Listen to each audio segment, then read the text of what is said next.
बंदी छोड़ सतगुरु रामपाल जी परमेश्वर जी की जय हो। परमपिता परमात्मा सारी सृष्टि के रचनहार कुल मालिक असंख्य ब्रह्मांडों के स्वामी जगत गुरु तीनों लोकों में प्रवेश करके सबका धारण पोषण करने वाले राजाधिराज आत्माधार नाथों के नाथ देवों के देव महादेव सर्वेश्वर महेश्वर मृत्युंजय अजरो अमर आदि अनादि सनातनी प्रभु जगत पिता जगदीश्वर श्री श्री 1008 की उपाधि के वास्तविक अधिकारी अकाल मूर्त सौद स्वरूपी राम वासुदेव सर्वगतम ब्रह्म परम पूज्य प्रथम पूज्य परम पुरुष परम धनी परम दयालु सत्य कबीर हक्का कबीर अल्लाहु अकबर बाखबर अल्लाह ताला जगत के तारणहार जगत के मुक्तिदाता जगत के जगन्नाथ हारे के सहारे हिंदुओं के राम मुसलमानों के अल्लाह सिखों के वाहिगुरु ईसाइयों के मसीह दया के सागर दयानिधि करुणा के सागर करुणानिधि स्वयंभू परिभू संकट मोचन कष्ट हरण मंगल करण दुख भंजन अविगत कबीर निर्विकार निर्विषम परमात्मा अलय अलेख सतगुरु आदि अनादि सतगुरु असली मर्यादा पुरुषोत्तम असली राम असली कृष्ण असली घनश्याम असली मुरारी राजाओं के राजा महाराजाओं के महाराजा शहंशाहों के शहंशाह सम्राटों के सम्राट भगवानों के भगवान अल्लाहों के अल्लाह प्रभुओं के प्रभु मसीहाओं के मसीह सच्चे वाहिगुरु बाबाओं के बाबा पीरों के पीर सेठों के सेठ जगत सेठ सावड़सा सेठ सर्वगुण संपन्न अनंत कोटि कलाओं के स्वामी अनंत कोटि ब्रह्मांडों के नायक योगियों में महायोगी ध्यानियों में महाध्यानी सिद्धों में परम सिद्ध ज्ञानियों में तत्वज्ञानी ब्रह्म ज्ञानी महाज्ञानी परम ज्ञानी सर्वश्रेष्ठ ज्ञानी विज्ञानी युवा कबीर समर्थ कबीर असमवात अमित ओजा सच्चे रहनुमा करीम अल्लाह सुभान अल्लाह दुनिया के अंतिम पैगंबर 8 सितंबर 1951 से गांव धनाना जिला सोनीपत हरियाणा भारतवर्ष की पावन भूमि पे प्रकट रियल कल की भगवान श्री नारायण साकार हरि श्री बाबा साहिब नूर अनंत परमात्मा सच्चे दरवेश सच्चे बाखबर संत श्रोमणी सतगुरु रामपाल जी परमेश्वर जी के चरण कमल में आप और हम सभी भाई बहनों का अनंत कोटि दंडवत प्रणाम। सत्साई भाई और बहनों, बहुत बड़ी दया बहुत बड़ी मेहर पूज्य गुरुदेव भगवान की परमेश्वर रामपाल जी की, जिनके शुभ आशीर्वाद से विशेष आशीर्वाद से आप और हम सभी परमात्मा चाहने वाली आत्माओं को अध्यात्म के विषय में भक्ति मार्ग के विषय में वो गूढ़ गहन जानकारियाँ प्राप्त हो रही हैं, जो जानकारियाँ हम सदियों से जानने के इच्छुक थे। यानी परमात्मा कौन है, कैसा है, कहाँ है, वो साकार है या वास्तव में निराकार है, उसकी प्राप्ति का मार्ग क्या है।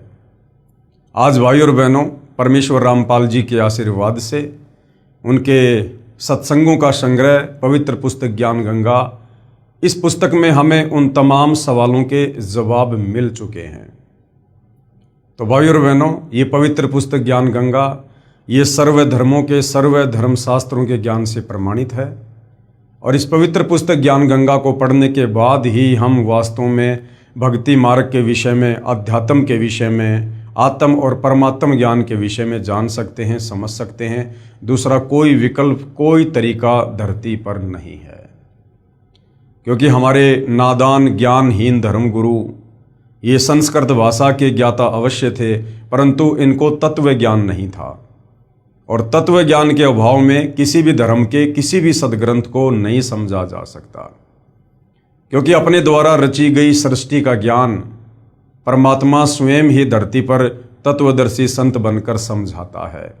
इसलिए इस पृथ्वी 21 ब्रह्मांड का कोई भी प्राणी, चाहे ब्रह्मा विष्णु महेश ही क्यों ना हो, जब गीता का ज्ञान देने वाला काल ब्रह्म खुद गीता जी में कह रहा है कि अर्जुन, यहाँ विचार काल में तेरे को गीता का ज्ञान देते समय मुझे भी इस कंप्लीट सृष्टि रचना का ज्ञान नहीं है, इसका आदि और अनादि मुझे भी नहीं पता है। तो भाई और बहनों, जब स्वयं 21 ब्रह्मांड का स्वामी काल निरंजन अपने आप को तत्व ज्ञान समझाने के विषय में असमर्थ जाहिर कर रहा है, तो बाकी ब्रह्मा विष्णु महेश दुर्गा ये जितने भी आचार्य, शंकराचार्य, देवी देवता, ये सब उसके अधीन है, उसके नीचे हैं। इसलिए भाई और बहनों, अपने द्वारा रची गई सृष्टि का ज्ञान, सर्व ब्रह्मांडों का ज्ञान जो है, कबीर परमेश्वर सतलोक से चलकर स्वयं ही इस पृथ्वी पर प्रकट होकर हमें समझाते हैं, बताते हैं। और निसंदेह आज वही कबीर परमेश्वर सतगुरु रामपाल जी के रूप में धरती पर प्रकट हैं और सन 1994 से अपने द्वारा रची गई सृष्टि का ज्ञान हमें करवा रहे हैं। और भाई और बहनों, इस ज्ञान को अच्छे से समझे बिना, हृदय में समाये बिना हम भक्ति मार्ग पर दृढ़ होकर एक नेक और सच्चे भगत नहीं बन सकते हैं। हम शतलोक जानने योग्य भगत नहीं बन सकते हैं। तो उसके लिए सृष्टि रचना को जानना, पढ़ना, समझना बहुत ज़रूरी है। इस पवित्र पुस्तक ज्ञान गंगा पर आज हमारा ये 31वें नंबर का वीडियो है। और इस पुस्तक में भी पहले सृष्टि रचना को हम अच्छे से पढ़ चुके हैं, जान चुके हैं। यदि आप अभी अभी ये वीडियो देखना शुरू किए हैं तो आप जी से प्रार्थना है कि ज्ञान गंगा पुस्तक के ऊपर बन चुके तमाम वीडियो अवश्य देखिए, अन्यथा आप जी इस पवित्र पुस्तक में जो तत्व ज्ञान, जो अमर ज्ञान, जो अमृत ज्ञान सतगुरु रामपाल जी ने डाला है, आप इसे नहीं समझ पाएंगे। तो भाई और बहनों, आज इसी पवित्र पुस्तक ज्ञान गंगा में हमारा जो टॉपिक है वो है आखिर स्वर्ग क्या है, स्वर्ग की परिभाषा। क्योंकि हमारे नादान धर्म गुरु तो आज तक हमारे को बता नहीं पाए। इन्होंने तो केवल स्वर्ग को ही फाइनल कर दिया कि मरने के बाद में जो स्वर्ग चला गया उसकी मुक्ति हो गई, उसका मोक्ष हो गया। और मरने के बाद कोई स्वर्ग जाएगा नहीं जाएगा इसकी कोई गारंटी नहीं है। क्योंकि भक्ति हम सदियों से शास्त्र विरुद्ध करते आए हैं, वेदों के विरुद्ध करते आए हैं। पवित्र गीता और चारों वेद हमें जिस मंत्र का जाप करने का निर्देश दे रहे हैं, वो मंत्र हमारे धर्म गुरुओं ने हमें नहीं दिया और ना उस मंत्र के दान करने का ये हमारे धर्म गुरु अधिकारी थे। जिस कारण से हम स्वर्ग तक की यात्रा भी बड़ी मुश्किल से कर पाए हैं। तो वास्तव में स्वर्ग क्या है? क्या स्वर्ग अध्यात्म की लास्ट उपलब्धि है? भाई और बहनों, जिस स्वर्ग को लेकर हमारे धर्म गुरु हमें कहा करते थे या वर्तमान में भी कह रहे हैं, वो स्वर्ग तो भक्ति मार्ग की बहुत ही छोटी इकाई है। इससे ऊपर तो करोड़ों स्वर्ग हैं, करोड़ों स्वर्ग। और वास्तव में स्वर्ग क्या है? वास्तव में स्वर्ग सतलोक है, सचखंड है, जहां जाने के बाद फिर वापस लौटकर जन्म और मरण में नहीं आना। 184 योनियों में गधे, कुत्ते, सूअर के शरीर धारण करके कष्ट नहीं उठाना। जिस स्वर्ग में जाने के बाद फिर कभी नरक में नहीं जाना। और जो ये 21 ब्रह्मांड ज्योति निरंजन के अंतर्गत जो स्वर्ग है, जिसको बैकुंठ कहते हैं, जिसके विषय में हमारे नादान धर्मगुरु हमें बताते हैं, इस स्वर्ग में जाने के बाद तो हमें वापस नरक में भी जाना पड़ेगा, 184 योनियों में भी जाना पड़ेगा। फिर से जन्म और मरण का चक्कर ज्यों का त्यों बना रहेगा। तो भाई और बहनों, हम समझते हैं कि वास्तव में स्वर्ग है क्या, जिस स्वर्ग के विषय में आप और हमें सुना सुना के हमारे कान पका दिए धर्म गुरुओं ने। यदि घर में किसी की मृत्यु हो जाए तो पीछे से परिवार के सदस्य उस फोटो के नीचे लिखवा दिया करते हैं कि फला फला का स्वर्गवास दिनांक इतने को हो गया। भले ही वो नरक में गया है शास्त्र विरुद्ध साधना करके, वो पितर बन गया, भूत बन गया, लेकिन पीछे से उसकी तस्वीर पर लिखा दिया स्वर्गवासी। तो भाइयों और बहनों, ये वास्तव में स्वर्ग क्या है? जब तक हम इसकी जड़ तक नहीं पहुंचेंगे, हमारी आस्था इससे नहीं हटेगी। और हमने इस स्वर्ग में नहीं जाना है, हमने तो वास्तविक स्वर्ग, वास्तविक बैकुंठ, सतलोक, सचखंड में जाना है। पवित्र पुस्तक ज्ञान गंगा, स्वर्ग की परिभाषा। उदाहरणार्थ, स्वर्ग को एक होटल यानी रेस्टोरेंट समझो। जैसे कोई धनी व्यक्ति गर्मियों के मौसम में शिमला या कुल्लू मनाली जैसे शहरों में ठंडे स्थानों पर जाता है, वहाँ किसी होटल में ठहरता है, जिसमें कमरे का किराया तथा खाने का खर्चा अदा करना होता है। 2 या 3 महीने में 20 या 30 हजार रुपये खर्च करके वापस अपने कर्म क्षेत्र में आना होता है। फिर 10 महीने मजदूरी मेहनत करो, फिर 2 महीने अपनी ही कमाई खर्च कर वापस आओ। यदि किसी वर्ष कमाई अच्छी नहीं हुई तो उस 2 महीने के सुख को भी तरसो। ठीक इसी प्रकार भाइयों और बहनों, ये स्वर्ग है 21 ब्रह्मांड का एक बहुत ही निम्न श्रेणी का होटल है। जैसे होटल होते हैं ना 3 स्टार, 5 स्टार, 7 स्टार, तो ये जो स्वर्ग है, बैकुंठ है, ये केवल 3 स्टार होटल है। इससे ऊपर तो 21 ब्रह्मांड में महास्वर्ग, उसको समझो 5 स्टार होटल। उसके बाद इस काल का जो ब्रह्मलोक है उसको समझो 7 स्टार होटल। तो गुरुदेव ने क्या समझाया, क्या बताया कि जिस प्रकार कोई धनी व्यक्ति या कोई मेहनत मजदूरी करने वाला व्यक्ति साल के 10 महीने तो मेहनत मजदूरी करता है और उसके बाद 2 महीने गर्मियों में अपने परिवार के साथ या स्वयं किसी ठंडे स्थान पर चला जाता है घूमने के लिए, और जितने पैसे वो लेकर जाएगा, जितने पैसे होटल में जमा करवाएगा, क्योंकि वहां घूमने जाएगा तो वहां पर होटल किराए पे लेना पड़ेगा, तो जितने पैसे वो वहां होटल में, रेस्टोरेंट में जमा करवाएगा, उसे उतने ही दिन रुकने दिया जाएगा और उसे उतना ही भोजन दिया जाएगा। जिस दिन उसके द्वारा जमा करवाए गए पैसे खत्म, उस दिन उसको नोटिस मिल जाएगा कि भैया या तो पैसे और जमा कराओ, अन्यथा अपना सामान उठाओ और होटल को खाली करो। ठीक इसी प्रकार भाइयों और बहनों, ये जो स्वर्ग है ये भी एक होटल है, एक रेस्टोरेंट है। इस पृथ्वी पर हम जो मनुष्य शरीरधारी स्त्री या पुरुष हैं, हमें यहाँ पर परमपिता परमेश्वर ने ये मनुष्य जन्म स्त्री या पुरुष का ये परमात्मा प्राप्ति के लिए, मोक्ष की प्राप्ति के लिए दिया है। यदि कोई तत्वदर्शी संत मिल जाए और हम उनकी शरण में आ जाएं और आजीवन मर्यादा में रहकर भक्ति करें तो हमारी आत्मा का कल्याण संभव है। या हमें तत्वदर्शी संत मान लीजिए नहीं मिलता है और इस मनुष्य शरीर से हम जो भी भक्ति करते हैं, जैसी भी करते हैं, मंत्रों का जाप करते हैं, दान पुण्य करते हैं, उस आधार से जितनी भक्ति कमाई अंतःकरण हो जाती है, शरीर छोड़ने के बाद उस भक्ति कमाई के आधार से, उन पुण्यों के आधार से हमें स्वर्ग प्राप्ति होती है।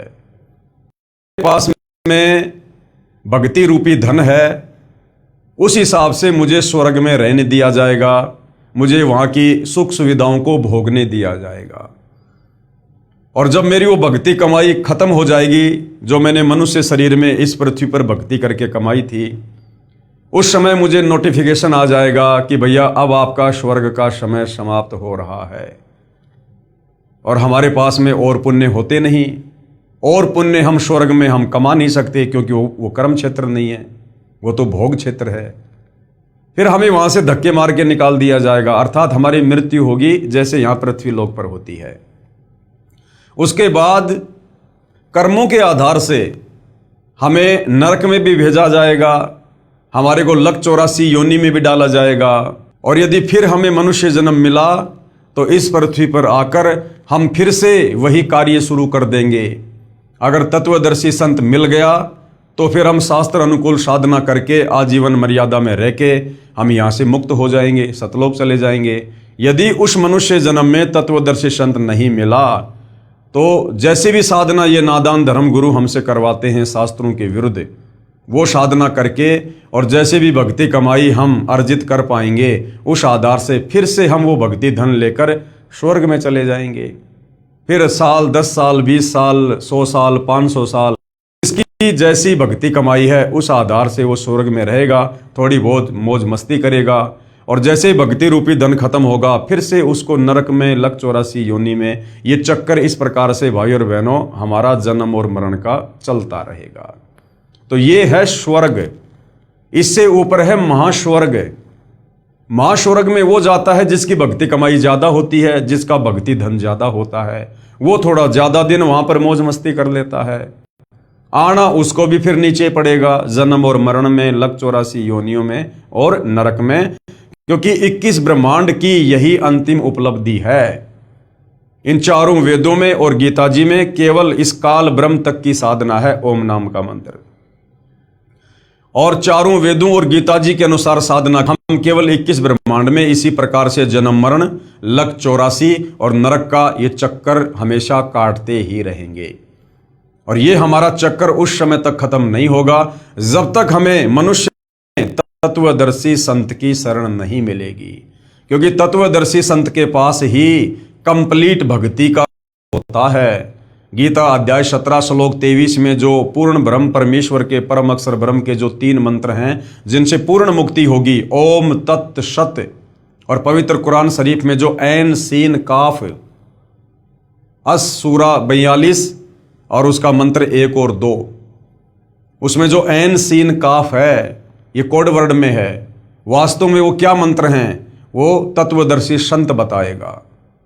तो यदि हमें तत्वदर्शी संत नहीं मिलता है तो इसी प्रकार से हम स्वर्ग में, नरक में, महास्वर्ग में, लक 84 में, और जब तत्वदर्शी संत मिल जाए तब भाई और बहनों हमारी मुक्ति का रास्ता बनता है। तो वर्तमान में हमारा परम सौभाग्य है कि आज धरती पर जगत गुरु तत्वदर्शी सतगुरु रामपाल जी स्वयं प्रकट हैं। आज यदि हम इस काल के 21 ब्रह्मांड से निकलना चाहें, जन्म मरण के चक्कर को समाप्त करना चाहें, तो बड़ी आसानी से उनकी शरण में आकर करवा सकते हैं। ठीक इसी प्रकार स्वर्ग को जानो, जिस प्रकार वो होटल है इसी प्रकार से स्वर्ग को जानो।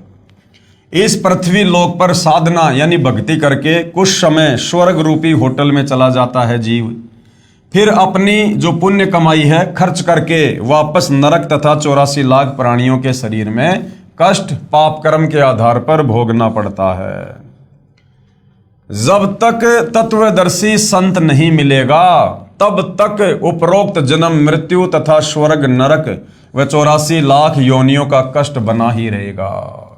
क्योंकि गीता ज्ञान दाता काल ब्रह्म गीता अध्याय 4 श्लोक नंबर 34 में खुद कह रहा है कि अर्जुन, अगर तुझे परम सुख चाहिए, परम शांति चाहिए, सनातन परम धाम को प्राप्त करना है, जहां जाने के बाद साधक लौटकर वापस मेरे इस 21 ब्रह्मांड में जन्म मरण में नहीं आता, उसके लिए तू किसी तत्वदर्शी संत की खोज कर। वो तत्वदर्शी संत ही तुझे परमात्म ज्ञान बताएगा, तुझे मुक्ति का मार्ग बताएगा। अर्थात गीता ज्ञान देने वाले काल ब्रह्म के पास भी वो कंप्लीट मुक्ति का मार्ग नहीं है, क्योंकि केवल पूर्ण परमात्मा का शतनाम तथा सारनाम ही पापों का नाश करता है। अन्य प्रभुओं की पूजा से, जैसे ब्रह्मा विष्णु महेश दुर्गा या काल ब्रह्म की पूजा से पाप नष्ट नहीं होते। सर्व कर्मों का ज्यों का त्यों यथावत फल ही मिलता है। अगर पुण्य है तो स्वर्ग मिल जाएगा और फिर पाप के आधार से नरक भी भोगना पड़ेगा। इसलिए गीता अध्याय 8 श्लोक 16 में कहा है कि ब्रह्मलोक यानी महास्वर्ग तक स्वर्गलोक नाशवान है। जब स्वर्ग महास्वर्ग ही नहीं रहेंगे तब भगत का कहां ठिकाना होगा, कृपया विचार करो। गीता अध्याय 8 श्लोक 16 में गीता का ज्ञान देने वाला काल ब्रह्म कह रहा है कि अर्जुन, मेरी जो साधना का मंत्र है वो ओम है, गीता अध्याय 8 श्लोक नंबर 13 में। और मेरी ओम नाम की साधना 21 ब्रह्मांड की सर्वश्रेष्ठ साधना है। इस ओम नाम की कमाई से मृत्यु उपरांत साधक कहां जाता है, महास्वर्ग में। और अध्याय 8 श्लोक नंबर 16 में कह रहा है कि ब्रह्मलोक पर्यंत सर्वलोक पुनरावर्ती में है, कि महास्वर्ग में गया हुआ प्राणी भी वापस जन्म और मरण में है। और एक समय ऐसा आता है ये 21 ब्रह्मांड भी नष्ट होते हैं, स्वर्ग महास्वर्ग सब ये परले में आते हैं। तो बताओ फिर वो भगत कहां जाएगा, वो साधक कहां जाएगा फिर। अर्थात गीता और वेदों के अनुसार साधना करने वाला व्यक्ति कभी भी इस काल के जाल से मुक्त नहीं होता। इसलिए कबीर परमात्मा स्वयं तत्वदर्शी संत का रूप धारण करके आते हैं और हमें इन 4 वेदों से ऊपर 5वें वेद सूक्ष्म वेद से हमें यथार्थ भक्ति बताते हैं, क्योंकि 4 वेदों में मुक्ति का मार्ग नहीं है। तो आज भाई और बहनों वो कंप्लीट सूक्ष्म ज्ञान, कंप्लीट 5वें वेद सूक्ष्म वेद का ज्ञान केवल धरती पर सतगुरु रामपाल जी के पास ही है, अन्य किसी आचार्य शंकराचार्य जी के पास में नहीं है। प्रश्न किया किसी ने, क्या गीता जी का नित्य पाठ करने का कोई लाभ नहीं है? जो दान करते हैं, जैसे कुत्ते को रोटी, भूखे को भोजन, चींटियों को आटा, तीर्थों पर भंडारा आदि करते हैं, क्या ये भी व्यर्थ है? तो गुरुदेव भगवान ने क्या जवाब दिया? उत्तर, धार्मिक सदग्रंथों के पठन पाठन से ज्ञान यज्ञ का फल मिलता है। आप गीता पढ़ोगे, रामायण पढ़ोगे, महाभारत पढ़ोगे, आपको केवल ज्ञान होगा, केवल ज्ञान यज्ञ का फल मिलेगा, जो बहुत ही कम है। आपको केवल जानकारी होगी, उससे आपका समाधान नहीं होगा, आपको कोई लाभ नहीं मिलेगा, उससे केवल जानकारी होगी। तो धार्मिक सदग्रंथों के पठन पाठन से ज्ञान यज्ञ का फल मिलता है। यज्ञ का फल कुछ समय स्वर्ग या जिस मकसद से किया उसका फल मिल जाता है, परंतु मोक्ष नहीं मिलेगा। नित्य पाठ करने का मुख्य कारण यह होता है कि सदग्रंथों में जो साधना करने का निर्देश है तथा जो न करने का निर्देश है, उसकी याद ताजा रहे कि भगवान हमें क्या बता रहे हैं, हमें प्रतिदिन किस प्रकार से इस संसार में रहना है, क्या क्या हमने करना है, क्या क्या नेक नीति और सदाचार अपनाना है। हमें सदग्रंथों के पठन पाठन से हमें केवल इस बात का ज्ञान होता है, हमारी याद जो है वो ताजा बनी रहती है। कभी कोई गलती ना हो जाए जिससे हम वास्तविक मकसद त्याग कर, गफलत करके, शास्त्र विधि त्याग कर मनमाना आचरण यानी पूजा ना करने लग जाएं, तथा मनुष्य जीवन के मुख्य उद्देश्य की याद बनी रहे कि मनुष्य जीवन का मूल उद्देश्य आत्म कल्याण ही है, जो शास्त्र अनुकूल साधना से ही संभव है। तो शास्त्रों के पठन पाठन से केवल हमें इतना ही लाभ है कि हमें ज्ञान होगा और ज्ञान यज्ञ का फल मिलेगा। जैसे एक जमींदार को बुढ़ापे में पुत्र की प्राप्ति हुई, किसान ने सोचा जब तक बच्चा जवान होगा, अपने खेती बाड़ी के कार्य को संभालने योग्य होगा, कहीं मेरी मृत्यु ना हो जाए। इसलिए किसान ने अपना अनुभव लिख कर छोड़ दिया तथा अपने पुत्र से कहा कि पुत्र, जब तू जवान हो तब अपने खेती बाड़ी के कार्य को समझने के लिए इस मेरे अनुभव के लेख को प्रतिदिन पढ़ लेना तथा अपनी जो कृषि करना। पिताजी की मृत्यु के उपरांत किसान का पुत्र प्रतिदिन पिताजी के द्वारा लिखे अनुभव के लेख को पढ़ता, परंतु जैसा उसमें लिखा है वैसा कर नहीं रहा है। वह किसान का पुत्र क्या धनी हो सकता है? कभी नहीं। वैसे ही करना चाहिए जो पिताजी ने अपना अनुभव लिखा है।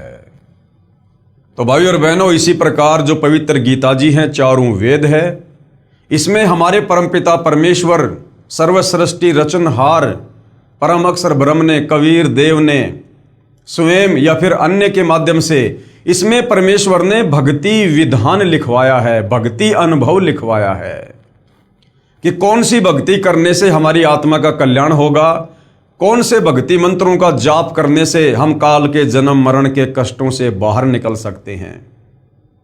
ये कंप्लीट भक्ति का जो सिलेबस है ये इन धार्मिक सदग्रंथों में है, पवित्र गीता में है और वेदों में है। वेद कहो चाहे गीता कहो, बात एक ही है, क्योंकि चारों वेदों का सार पवित्र गीता जी है। अब जो हमारे परमपिता परमेश्वर ने हमारी आत्मा के कल्याण के लिए उस पवित्र गीता में जिस भक्ति को करने का, जिन मंत्रों को जाप करने का निर्देश दिया है, हम वो तो कर नहीं रहे और केवल प्रतिदिन गीता जी का पाठ कर रहे हैं, तो क्या उससे हमारी मुक्ति होगी? कभी नहीं होगी। हमने वैसा ही करना पड़ेगा जैसे हमारे परमपिता परमेश्वर ने मुक्ति के लिए उसमें भक्ति विधि लिखी है, जो भक्ति मंत्र जाप करने को दिया है, हमने उसी अनुसार साधना करनी होगी। ठीक इसी प्रकार पवित्र गीता जी के पाठ को तो श्रद्धालु नित्य कर रहे हैं, परंतु भक्ति साधना सदग्रंथ के विपरीत कर रहे हैं। इसलिए गीता अध्याय 16 श्लोक 23-24 के अनुसार व्यर्थ साधना है। अब चारों वेदों में और गीता जी में केवल एक ओम मंत्र के जाप का निर्देश है, केवल एक ओम मंत्र जो सीधा सीधा लिखा हुआ है। गीता अध्याय 8 श्लोक नंबर 13, गीता ज्ञानदाता काल ब्रह्म अपनी साधना का मंत्र बता रहा है कि ओम इति एक अक्षर, कि मुझ काल की साधना का तो केवल एक ओम अक्षर है बस। ब्रह्म व्यवहारण माम अनुशमरण ये परियाति तजन देहम सयाति परमाम गतम। कि भाई अर्जुन, मुझ काल की साधना का तो केवल ये कि ओम मंत्र है, जो इसका बोल बोल कर उच्चारण करके अंतिम श्वास तक जाप करेगा वो मेरे ब्रह्मलोक में आ जाएगा। तो ओम नाम की साधना करने वाला ये कहां जाएगा? महास्वर्ग में जाएगा, ब्रह्मलोक में जाएगा, फिर वापस जन्म मरण में रहेगा। फिर गीता अध्याय 17 श्लोक नंबर 23 में कहा है कि अर्जुन, उस पूर्ण परमेश्वर का जो मंत्र है उसका मंत्र है ओम तत् सत इति निर्देश ब्रह्मण त्रिविध समर्थय, कि उस पूर्ण परमेश्वर की भक्ति का तो भाई 3 मंत्र का जाप है, ओम तत् सत। अब ओम तो सीधा सीधा काल का है, तत् और सत ये सांकेतिक है, कोड वर्ड में है। अब ये कौन बताएगा? गीता ज्ञानदाता कहता भैया इसके विषय में मुझे भी नहीं पता, ये तत् और सत क्या है, इसके पीछे कौन से मंत्र छुपे हुए हैं, इसकी जानकारी अर्जुन मुझे नहीं है। तो अर्जुन ने कहा कि फिर वो जानकारी कौन देगा? तो गीता अध्याय 4 श्लोक 34 में बताया कि उसके लिए तू किसी तत्वदर्शी संत की खोज कर ले। वो तत्वदर्शी महात्मा ही तुझे तत्व ज्ञान बताएगा, ये भेद बताएगा तुझे ओम तत् सत का। अर्जुन ने कहा कि मैं उसको कैसे पहचानूंगा? तो गीता अध्याय 15 श्लोक नंबर 1 से 4 में उसकी पहचान बताई है कि जो संत, जो महात्मा उल्टे लटके संसार रूपी पेड़ के हर एक विभाग को सचित्र साबित कर दे, बता दे कि जड़ कौन भगवान है, उसका जो तना है वो कौन भगवान है, वो डार कौन भगवान है, शाखा कौन भगवान है, उसको तत्वदर्शी संत जानना। तो वर्तमान में भाइयों और बहनों, इस धरती पर गीता अध्याय 15 श्लोक नंबर 1 से 4 के अनुसार उल्टे लटके संसार रूपी उस वृक्ष की सचित्र व्याख्या केवल सतगुरु रामपाल जी परमेश्वर जी ने की है और समझा दिया है कि वास्तव में सृष्टि रचना क्या है। तुम पहले कहाँ रहा करते थे? इस काल के गंदे लोक में क्यों अपना कर्म भोग रहे हो? क्यों जन्म मरण के चक्कर में पड़े हो? क्यों गधे कुत्ते सुअर बन रहे हो? आज ये तुम्हें मनुष्य जन्म दे के राजा बना रहा है, कल को लक 84 में गधा बना देगा, सुअर बना देगा। ये इस प्रकार से तुम्हें धोखा देकर अपना स्वार्थ सिद्ध कर रहा है, क्योंकि इस काल को प्रतिदिन 1 लाख मानव शरीरधारी आत्माओं के सूक्ष्म शरीर से निकली वासना खाने का श्राप लगा हुआ है। ये सृष्टि रचना सुनेंगे, समझेंगे, तब हमें पूरा माजरा समझ में आएगा। जैसे तीनों गुणों रजगुण ब्रह्मा जी, सतगुण विष्णु जी, तमगुण शिव जी की पूजा गीता अध्याय 7 श्लोक 12 से 15 तथा 20 से 23 में मना है। खुद ये गीता ज्ञान देने वाला काल ब्रह्म गीता अध्याय 7 श्लोक 12 से 15, 20 और 23 में अपने तीनों बेटों की साधना ब्रह्मा विष्णु महेश की पूजा के लिए भी मना कर रहा है। और विशेषकर हिंदू समाज 90% ब्रह्मा विष्णु महेश के पीछे लगा हुआ है। तो किसकी गलती है ये हमारे नादान तत्व ज्ञानहीन धर्म गुरुओं की, जो तत्व ज्ञान के अभाव में इन शास्त्रों का निष्कर्ष नहीं निकाल पाए और पूरे भगत समाज को, परमात्मा चाहने वाली आत्माओं को इन्होंने शास्त्र विरुद्ध घटिया साधना पर लगा दिया, शास्त्रों के विरुद्ध साधना करवा रहे हैं।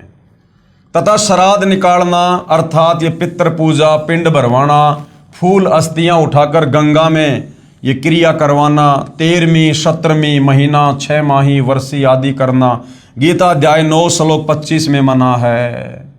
तो भाइयों और बहनों, हमारे शास्त्र क्या कह रहे हैं जिनमें भक्ति का अनुभव है और हम कर क्या रहे हैं?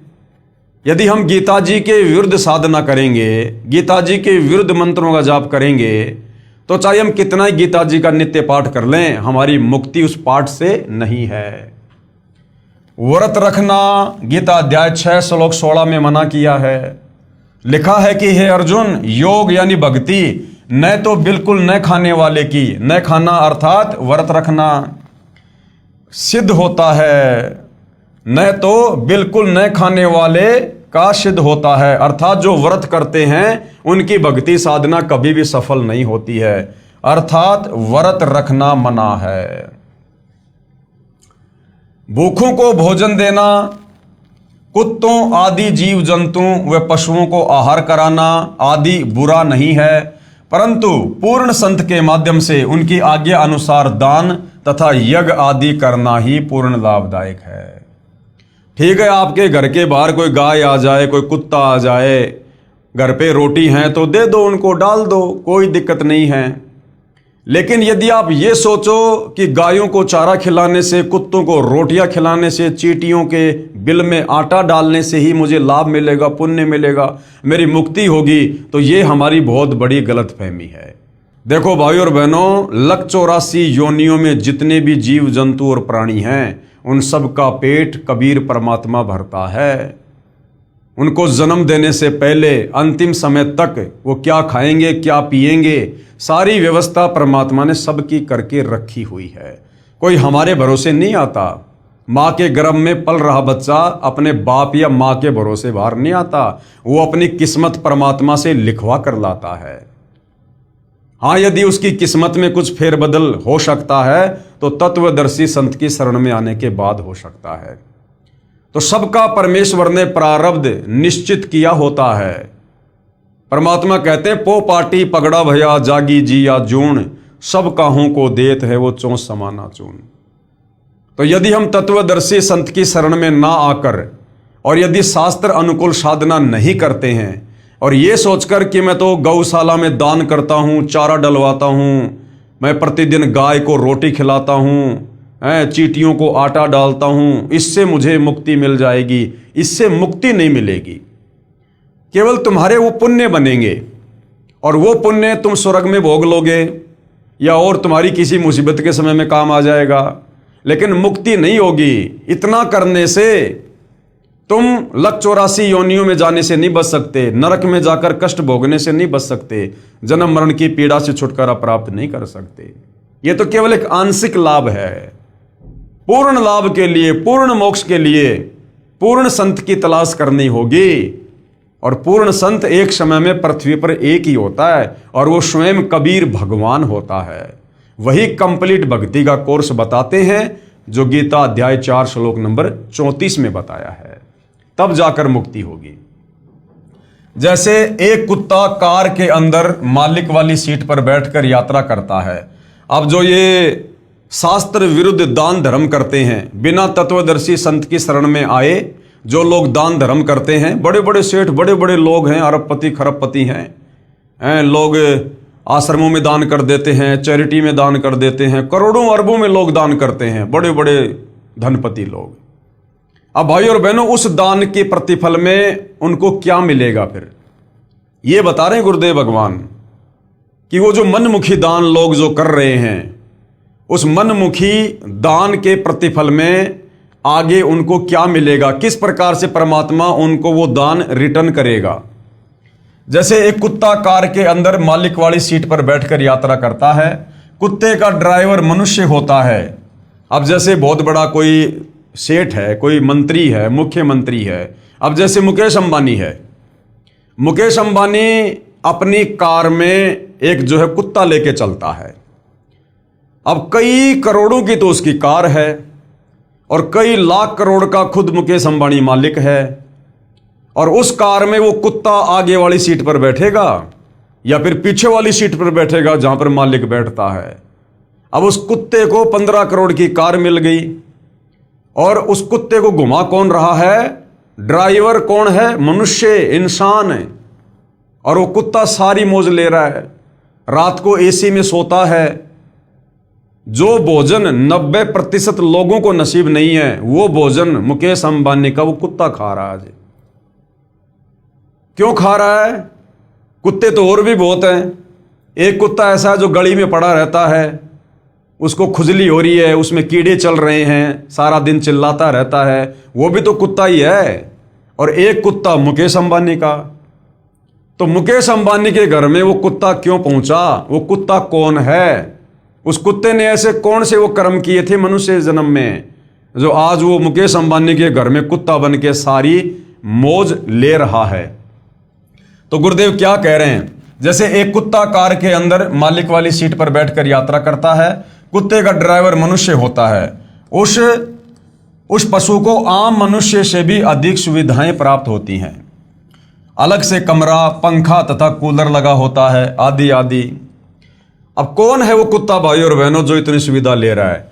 जब वह नादान प्राणी मनुष्य शरीर में था, जब उस कुत्ते वाली आत्मा मनुष्य के शरीर में था, स्त्री या पुरुष, उसने दान भी किया, लाखों का किया, करोड़ों का किया, भंडारे किए। जैसे आप जी मेहंदीपुर बालाजी जाओगे, इधर खाटू श्याम वाले जो है आप अपने इष्ट के वहाँ जाओगे, या जो तिरुपति बालाजी है, जगन्नाथ है, जितने भी बड़े बड़े धाम हैं, तीर्थ हैं, यहाँ आप देखते हो बड़े बड़े लोग, पैसे वाले करोड़ों में दान करते हैं, भंडारे लगाते हैं बड़े बड़े। तो कौन प्राणी है? जब वह नादान प्राणी मनुष्य शरीर में था, दान भी किया, परंतु मनमाना आचरण पूजा के माध्यम से किया। तत्वदर्शी संत की शरण में आके नहीं किया, मनमाने तरीके से किया, जो शास्त्र विधि के विपरीत होने के कारण लाभदायक नहीं हुआ। प्रभु का विधान है कि जैसा भी कर्म प्राणी करेगा उसका फल अवश्य मिलेगा। ये विधान तब तक लागू है जब तक तत्वदर्शी संत पूर्ण परमात्मा का मार्गदर्शक नहीं मिलता। तो वो जो कुत्ते के शरीर में जो आत्मा है ना, वो पहले मनुष्य था और उसने इसी प्रकार से मनमुखी ये दान धर्म किया, खूब किया, कंबल बांटे, भंडारा किया, धर्मशाला बनवाई, मकान बनवाए, बड़े बड़े भंडारे लगाए और गुरु भी बनाया। तो किसी आचार्य को, शंकराचार्य को, जो कि अधिकारी नहीं है नाम दीक्षा देने का, कथा करने का, कहने का मतलब है तत्वदर्शी संत के अलावा हम चाहे किसी भी धर्म के किसी भी धर्माचार्य को अपना गुरु बना लें और चाहे अरबों खरबों में कितना ही हम दान धर्म करें, हमारी मुक्ति नहीं है, हमारा मोक्ष नहीं है। वो किया हुआ दान धर्म हमें अगले जन्म में मिल जाएगा, जैसे अनिल अंबानी के उस कुत्ते को मिल रहा है, वो कुत्ते के शरीर में मिल जाएगा। अब कुत्ते का शरीर छूटने के बाद उस भाई का जन्म हो गया फिर सूअर के घर में, फिर क्या मिलेगा उसको? अब सूअर को कौन 15 करोड़ की गाड़ी में घुमाएगा? तो ऐसे ये काल हमारी दुर्गति करता है, हमारे को धोखे में रखता है। अगर वो नादान प्राणी, अगर वो तत्वदर्शी संत की शरण में होता और फिर यदि वो अपने गुरु के बताए अनुसार दान धर्म करता तो आजीवन मर्यादा में रहता, तो उसी जन्म में उसका पीछा छूट जाता, मोक्ष प्राप्त कर लेता, सतलोक चला जाता। और किसी कारण से यदि वो रह भी जाता तो उस नादान प्राणी को वो सारी सुविधा मनुष्य के शरीर में मिलती, दोबारा परमात्मा उसको मनुष्य जन्म देता बारंबार, जब तक उसका मोक्ष नहीं हो जाता। उसको लक 84 में नहीं जाने देता तत्वदर्शी संत, तो सारी सुविधा उसको मनुष्य के शरीर में मिलती वापस है। लेकिन गुरु भी बनाया तो नकली और मनमुखी होकर दान धर्म किया, जिस कारण से वो किया हुआ धर्म तो मिल गया लेकिन वो पशु योनि में मिला उसको। जैसा जैसा कर्म प्राणी करता है वैसा ही फल प्राप्त होता है। इस विधान के अनुसार वह तीर्थों तथा धामों पर या अन्य स्थानों पर भंडारे द्वारा तथा कुत्ते आदि को रोटी डालने के कर्म के आधार पर कुत्ते की योनि में चला गया। वहां पर भी किया कर्म मिला। कुत्ते के जीवन में अपनी पूर्व जन्म की शुभ कर्म की कमाई को समाप्त करके फिर गधे की योनि में चला जाएगा। उस गधे के जीवन में सर्व सुविधाएं छीन ली जाएंगी। वहां तो कुम्हार का लठ मिलेगा, सारा दिन मिट्टी कच्ची पक्की ईंटें ढोएगा, तत्पश्चात अन्य प्राणियों के शरीर में फिर कष्ट उठाएगा तथा नरक भी भोगना पड़ेगा। 84 लाख योनियों का कष्ट भोग कर फिर मनुष्य शरीर प्राप्त करता है। फिर क्या जाने भक्ति बने या ना बने। जैसे धाम तथा तीर्थ पर जाने वाले के पैरों नीचे या जिस सवारी द्वारा जाता है उसके पहियों के नीचे जितने भी जीव जंतु मरते हैं उनका पाप भी तीर्थ व धाम यात्री को भोगना पड़ता। अब तीर्थ की यात्रा पर जा रहे हैं, धाम पर जा रहे हैं, मंदिर में जा रहे हैं, जा किस लिए रहे हैं? पुण्य कमाने के लिए। अब मान लीजिए वहां जाने से आपको एक पुण्य हुआ और आपने जीव जंतु मार दिए करोड़ों। अगर पैदल जा रहे हो तो पैर के नीचे कितने जीव जंतु मर गए, सूक्ष्म मर गए, चींटियां मर गई, अन्य जंतु मर गए। गाड़ी से जा रहे हो तो कितने जंतु मर जाते हैं टक्कर लग लग के। गाड़ी के टायर के नीचे कितने कीड़े मकोड़े मर जाते हैं, करोड़ों अरबों। तो भैया वैसे तो शास्त्र विरुद्ध साधना का कोई पुण्य है नहीं, और यदि मिल भी गया तो पुण्य तो हुआ एक, और तुमने जीव जंतुओं की हत्या करके पाप कमा लिए करोड़ों, और वो करोड़ों पाप कर्म भी भोगने पड़ेंगे। इसीलिए हम ज्यादातर समय लक 84 योनियों में चक्कर काटते हैं, क्योंकि पुण्य के बजाय हमारे अंदर पाप कर्म ज्यादा होते हैं।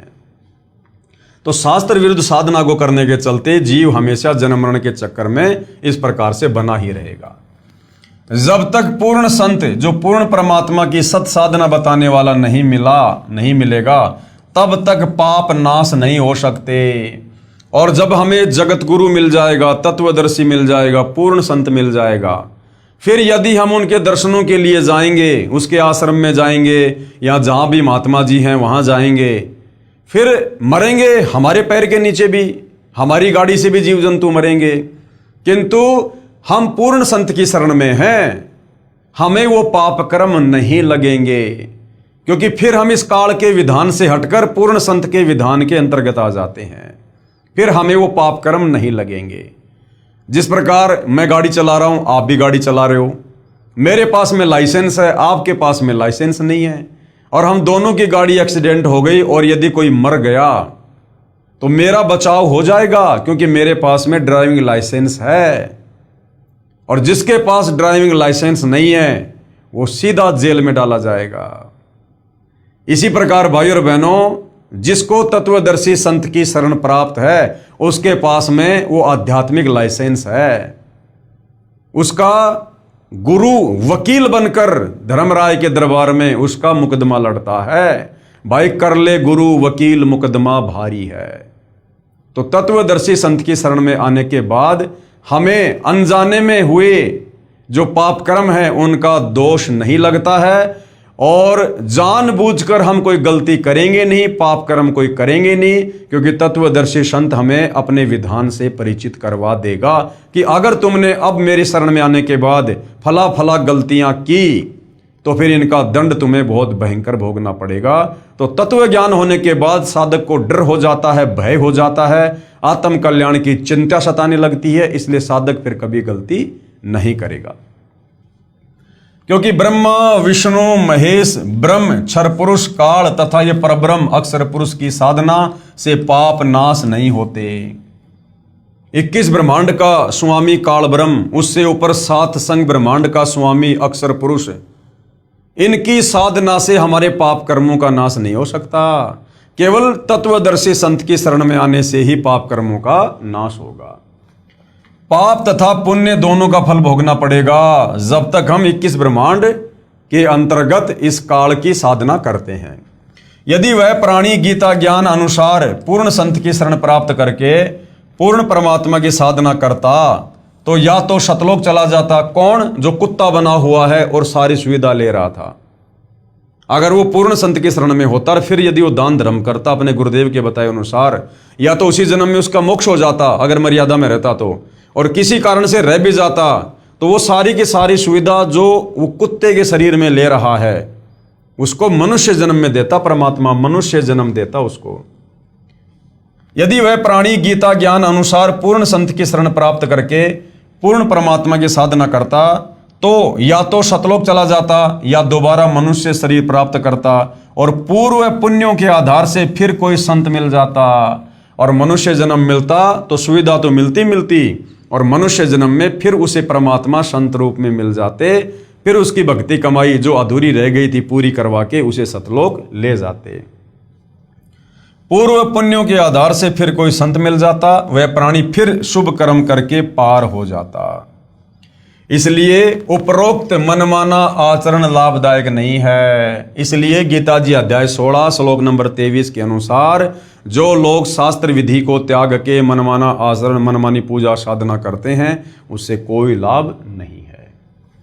फिर आगे किसी ने सवाल किया है, गीता अध्याय 3 श्लोक 35 तथा अध्याय 18 श्लोक 47 में कहा है कि अच्छी प्रकार आचरण में लाए हुए दूसरे के धर्म से गुण रहित भी अपना धर्म अति उत्तम है।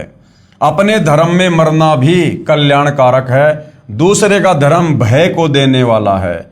इससे सिद्ध होता है कि जो भी जैसी पूजा करता है उसे त्यागना नहीं चाहिए। अपने धर्म में मरना भी कल्याणकारक है। अपने धर्म में मरना कल्याणकारक है। अपनी साधना को नहीं त्यागना चाहिए, लेकिन कब? जब आपकी साधना शास्त्र अनुकूल हो।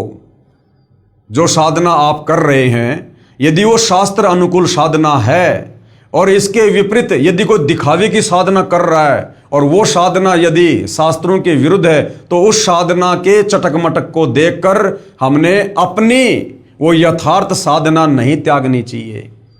और यदि आप मनमाना आचरण कर रहे हैं, शास्त्रों के विरुद्ध साधना कर रहे हैं और फिर सोच रहे हैं कि नहीं नहीं अपनी साधना में जीना मरना सही है, तो भैया फिर जन्म मरण में रहोगे, गधे कुत्ते सुअर ही बनते रहोगे। तो गुरुदेव भगवान इसका उत्तर दे रहे हैं, यदि गीता अध्याय 3 श्लोक 35 तथा अध्याय 18 श्लोक 47 का अर्थ यही है कि जो जैसी पूजा करता है करता रहे, उसे मत त्यागो, तो पवित्र श्रीमद् भगवत गीता जी के ज्ञान की क्या आवश्यकता थी? फिर क्या आवश्यकता थी? फिर गीता जी अध्याय 18 श्लोक नंबर 64, 65, 66 में ये गीता का ज्ञान देने वाला काल ब्रह्म अर्जुन को क्यों कह रहा है कि अर्जुन मैंने तुझे मेरी भक्ति साधना भी बता दी कि मेरा ओम नाम है, ओम नाम से तुम महास्वर्ग में जाओगे, वहां से फिर जन्म मरण में, और मैंने तुझे तत्वदर्शी संत के माध्यम से पूर्ण ब्रह्म परमेश्वर की साधना भी बता दी। अगर उस परमेश्वर की शरण में जाओगे तो हमेशा के लिए मुक्त हो जाओगे। अब तेरे ऊपर निर्भर करता है अर्जुन, तू मेरी शरण में रहना चाहता है या तत्वदर्शी संत की शरण में जाना चाहता है। तो जब गीता का ज्ञान देने वाला ही कह रहा है कि भैया अर्जुन अब तेरे बुद्धि विवेक के ऊपर है कि तुझे कौन सी साधना करनी है, तो अगर गीता अध्याय 3 श्लोक 35 के अनुसार अगर यही ठीक होता कि जो जैसी भक्ति कर रहा है वो ठीक है, वैसा ही अपनी भक्ति करता रहे, तो फिर ये गीता का ज्ञान देने की जरूरत क्या पड़ गई थी? दुनिया अपनी अपनी साधना पहले से ना कर रही थी। यदि गीता अध्याय 3 श्लोक 35 तथा अध्याय 18 श्लोक 47 का अर्थ यही है कि जो जैसी पूजा करता है करता रहे, उसे मत त्यागो, तो पवित्र श्रीमद् भगवत गीता जी के ज्ञान की क्या आवश्यकता थी? एक श्लोक बहुत था।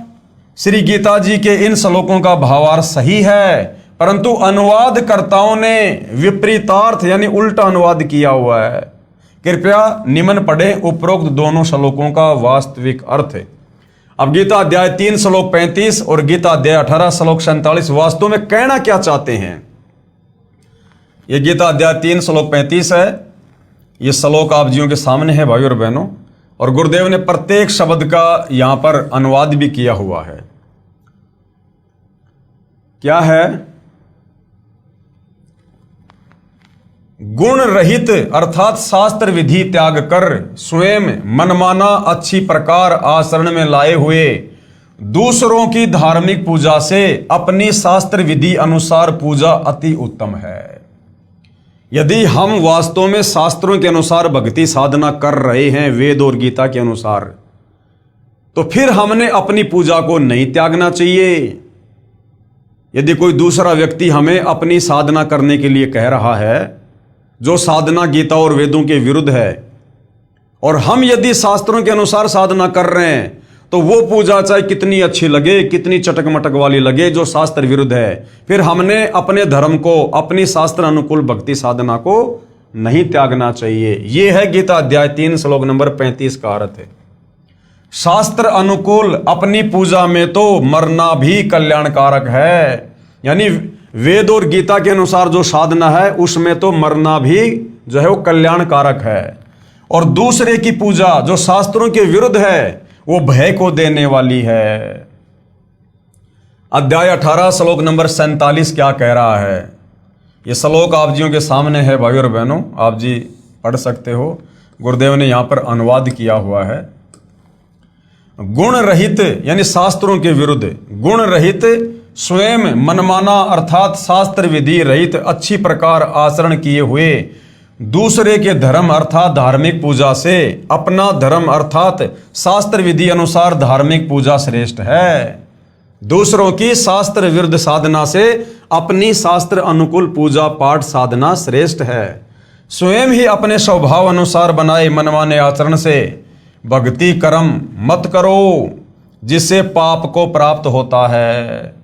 यानी गीता जी के विरुद्ध जो ये ओम नमो भागवते वासुदेवाय नमः, राधे राधे श्याम मिला दे, इस प्रकार के जो मनमाने आचरण करते हैं, मनमाने मंत्रों का जाप करते हैं, इससे हम पाप के ही भागी होंगे। विशेष इसी का प्रमाण गीता अध्याय 17 के श्लोक नंबर 1 से 6 में स्पष्ट है।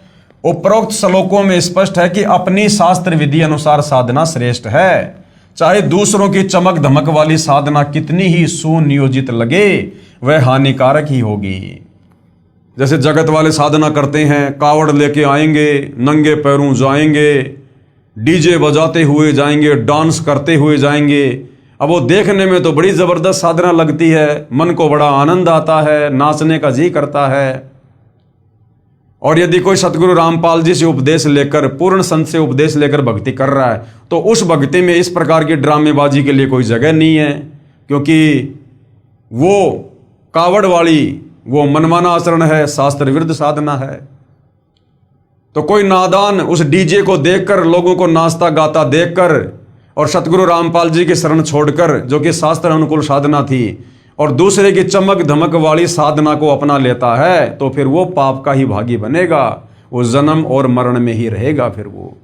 तो अपनी साधना जो शास्त्र अनुकूल है वो सर्वश्रेष्ठ है। दूसरों की चमक धमक वाली भक्ति क्रिया को देखकर भगत ने भ्रमित नहीं होना चाहिए। जैसे माता का जागरण करने वाले बहुत सुरीली आवाज में गाना गाकर माता की स्तुति मन गढ़ंत कविताओं द्वारा पूरे साजबाज के साथ करते हैं, उस स्वयं निर्मित शास्त्र विधि रहित साधना पर आकर्षित होकर अपनी शास्त्र अनुकूल साधना नहीं त्यागनी चाहिए। जैसे कोई भगत सत साधना पर लगता है तो वह पहले की शास्त्र विरुद्ध पूजाओं को त्याग देता है, जैसे पितृ पूजा, मंदिर आदि में जाना आदि। तब अन्य शास्त्र विधि विरुद्ध साधना करने वाले कहते हैं कि आपने सभी पहले वाली पूजाएं त्याग दी हैं, आपसे सारे देव रुष्ट हो जाएंगे। एक व्यक्ति ने ऐसा ही किया था, उसका इकलौता बेटा मर गया। इस तरह ये दूसरों की शास्त्र विरुद्ध साधना भय पैदा करती है, परंतु अपनी शास्त्र अनुकूल साधना को अंतिम श्वास तक करते रहना ही कल्याणकारक है। फिर किसी ने सवाल किया, प्रश्न, मैं गीता अध्याय 6 श्लोक 10 से 15 में वर्णित विधि अनुसार एक आसन पर बैठकर सिर आदि अंगों को सम करके ध्यान करता हूं, एकादशी का व्रत भी रखता हूं, इस प्रकार शांति को प्राप्त हो जाऊंगा। तो गुरुदेव भगवान क्या बता रहे हैं? उत्तर, कृपया आप गीता अध्याय 6 श्लोक 16 को भी पढ़ो, जिसमें लिखा है कि हे अर्जुन, ये योग यानी साधना न तो अधिक खाने वाले का, न बिल्कुल न खाने वाले का। अधिक खाना यानी मतलब बहुत ज़्यादा भोजन करता है जिससे आलस्य बन जाता है, पेट फूल जाता है, डकारें आती हैं, तो उससे भी आदमी अपना भजन नहीं कर पाएगा। तो ये जो योग और साधना है, गीता में लिखा है कि न तो अधिक खाने वाले की सफल होती है, न बिल्कुल न खाने वाला, अर्थात जो लोग व्रत करते हैं, कुछ भी नहीं खाते, उनकी भक्ति भी कभी सफल नहीं होगी। न अधिक जागने वाले का, जो दिन रात जागते रहते हैं, माला फेरते रहते हैं, जैसे भी है, उनकी भी भक्ति साधना सफल नहीं होगी। और न अधिक सोने वाले की, और जो हमेशा आलस्य में रहता है, सोया पड़ा रहता है, उसकी भी भक्ति सफल नहीं होगी। न ही एक स्थान पर बैठकर साधना करने वाले की सिद्ध होती है। जो कह रहा है ना कि मैं तो आसन पर बैठकर साधना करता हूं, तो गीता जी कह रही है कि एक जगह बैठकर साधना करने वाले की भी भक्ति सिद्ध नहीं होती। गीता अध्याय 6 श्लोक 10 से 15 तक वर्णित विधि का खंडन गीता अध्याय 3 का श्लोक 5 से 9 में किया है कि जो मूर्ख व्यक्ति समस्त कर्म इंद्रियों को हठपूर्वक रोककर अर्थात एक स्थान पर बैठकर चिंतन करता है, वह पाखंडी कहलाता है। इसलिए कर्मयोगी यानी कार्य करते करते साधना करने वाला साधक ही श्रेष्ठ है। वास्तविक भक्ति विधि के लिए गीता ज्ञानदाता प्रभु ब्रह्म किसी तत्वदर्शी संत की खोज करने को कहता है। गीता अध्याय 4 श्लोक 34 में इससे सिद्ध है कि गीता ज्ञानदाता यानी ब्रह्म द्वारा बताई गई भक्ति विधि पूर्ण नहीं है। गीता में जो भक्ति विधि इस काल ब्रह्म ने बताई है इस प्रकार की कि आसन लगाओ, उस पर मृगछाला बिछाओ, फिर ध्यान लगाओ, ये कंप्लीट भक्ति विधि नहीं है, कंप्लीट साधना नहीं है। ये तो खुद कह रहा है कि मुझे तो कंप्लीट भक्ति के बारे में नहीं पता भाई, उसके लिए तो किसी तत्वदर्शी संत की खोज कर। अगर इसकी ये आसन लगाकर ध्यान लगाने वाली साधना ही फाइनल होती तो फिर ये किसी तत्वदर्शी संत की खोज करने को क्यों कहता। इसलिए गीता अध्याय 6 श्लोक 10 से 15 तक ब्रह्म यानी क्षर पुरुष काल द्वारा अपनी साधना का वर्णन है तथा अपनी साधना से होने वाली शांति को अति घटिया अनुतमाम गीता अध्याय 7 श्लोक 18 में कहा है कि मेरे ओम नाम की कमाई, मेरे द्वारा बताई गई भक्ति साधना भी घटिया है। यानी तुम ब्रह्मलोक में चले जाओगे, महास्वर्ग में चले जाओगे, लेकिन फिर वहां से जन्म और मरण में आओगे। उपरोक्त अध्याय 6 श्लोक 10 से 15 में कहा है कि मन और इंद्रियों को वश में रखने वाला साधक एक विशेष आसन तैयार करे जो न अधिक ऊंचा हो न अधिक नीचा हो। उस आसन पर बैठकर चित्त तथा इंद्रियों को वश में रखकर मन को एकाग्र करके अभ्यास करे। सीधा बैठकर ब्रह्मचर्य का पालन करता हुआ मन को रोककर जो है वो प्राणायाम होए। इस प्रकार साधना में लगा साधक मुझ में रहने वाली निर्वाण परमाम अति बेजान अर्थात बिल्कुल मरी हुई नाम मात्र शांति को प्राप्त होता है। इसलिए गीता अध्याय 7 श्लोक 18 में अपनी साधना यानी भक्ति से होने वाली गति यानी लाभ को अति घटिया यानी अनुत्तमाम कहा है। इसी गीता अध्याय 18 श्लोक 62 तथा अध्याय 15 श्लोक 4 में कहा है कि हे अर्जुन, तू परम शांति तथा सतलोक को प्राप्त होगा, फिर पुनर्जन्म नहीं होता, पूर्ण मोक्ष प्राप्त हो जाता है। मैं गीता ज्ञानदाता प्रभु भी उसी आदि नारायण पुरुष परमेश्वर की शरण में हूं। इसलिए दृढ़ निश्चय करके उसी की साधना व पूजा करनी चाहिए। परम शांति के लिए, जन्म मरण से मुक्ति के लिए तो गीता ज्ञानदाता अपने से अन्य किसी और परमेश्वर की भक्ति करने की अर्जुन को सलाह दे रहा है। फिर उसकी खुद की भक्ति साधना से जो वो बता रहा है, आसन लगा के बैठ जाओ, ओम नाम का जाप करो, फिर उससे कैसे परम शांति होगी, उससे कैसे मुक्ति होगी। अपनी साधना के अटकल युक्त ज्ञान के आधार पर बताए मार्ग को अध्याय 6 श्लोक 47 में भी स्वयं युक्तम मतय अर्थात अज्ञान अंधकार वाले विचार कहा है कि अर्जुन, मैं जो मेरी भक्ति साधना बता रहा हूं ना, जो मेरे विचार हैं, ये भी तेरे को अंधकार में रखेंगे। अन्य अनुवादकर्ताओं ने मैं युक्तम मतय का अर्थ परम श्रेष्ठ मान्य है किया है, जबकि करना था कि ये मेरा अटकल लगाया अज्ञान अंधकार के आधार पर दिया गया मत है। क्योंकि यथार्थ ज्ञान के विषय में किसी तत्वदर्शी संत से जानने को कहा है। गीता अध्याय 4 श्लोक 34 में वास्तविक अनुवाद गीता अध्याय 6 श्लोक 47 का। अब गीता अध्याय 6 श्लोक नंबर 47 का रियल में क्या अनुवाद है सतगुरु रामपाल जी ने किया है। अध्याय 6 श्लोक नंबर 47, योगिनाम अपि सर्वेषाम मदगतेन अंतरात्मना श्रद्धावान भजते ये माम स में युक्तम मतय। अनुवाद क्या है? मेरे द्वारा दिए भक्ति विचार जो अटकल लगाया हुआ उपरोक्त श्लोक 10 से 15 में वर्णित पूजा विधि जो मैंने अनुमान सा बताया है, पूर्ण ज्ञान नहीं है। क्योंकि सर्व साधकों में जो पूर्ण आस्था से सच्ची लगन से मेरे द्वारा दिए भक्ति मत के अनुसार मुझे भजता है, वह भी अज्ञान अंधकार से जन्म मरण स्वर्ग नरक वाली साधना में ही लीन है। ये मेरा विचार है। इसी का प्रमाण पवित्र गीता जी अध्याय 7 श्लोक नंबर 18 में तथा गीता अध्याय 5 श्लोक 29 तथा गीता अध्याय 6 श्लोक 15 में स्पष्ट है। इसलिए गीता अध्याय 18 श्लोक 62 में कहा है, किसने? गीता का ज्ञान देने वाले काल ने, ब्रह्म ने, कि हे भारत यानी हे अर्जुन, तू सर्व भाव से यानी और सारी भक्ति पूजा छोड़ के मेरी भी पूजा छोड़ दे। उस परमात्मा की शरण में जा, उसकी कृपया से ही तू परम शांति को तथा सनातन परम धाम अर्थात सतलोक को प्राप्त होगा। गीता अध्याय 15 श्लोक 4 में कहा है कि जब तुझे गीता अध्याय 4 श्लोक 34 में वर्णित तत्वदर्शी संत मिल जाए, उसके बाद उस परम पद परमेश्वर को भली भांति खोजना चाहिए, जिसमें गए हुए साधक फिर लौटकर इस संसार में नहीं आते, अर्थात जन्म मृत्यु से सदा के लिए मुक्त हो जाते हैं। जिस परमेश्वर ने संसार रूपी वृक्ष की रचना की है, मैं भी उसी आदि पुरुष परमेश्वर की शरण में हूं, उसी की भक्ति करनी चाहिए।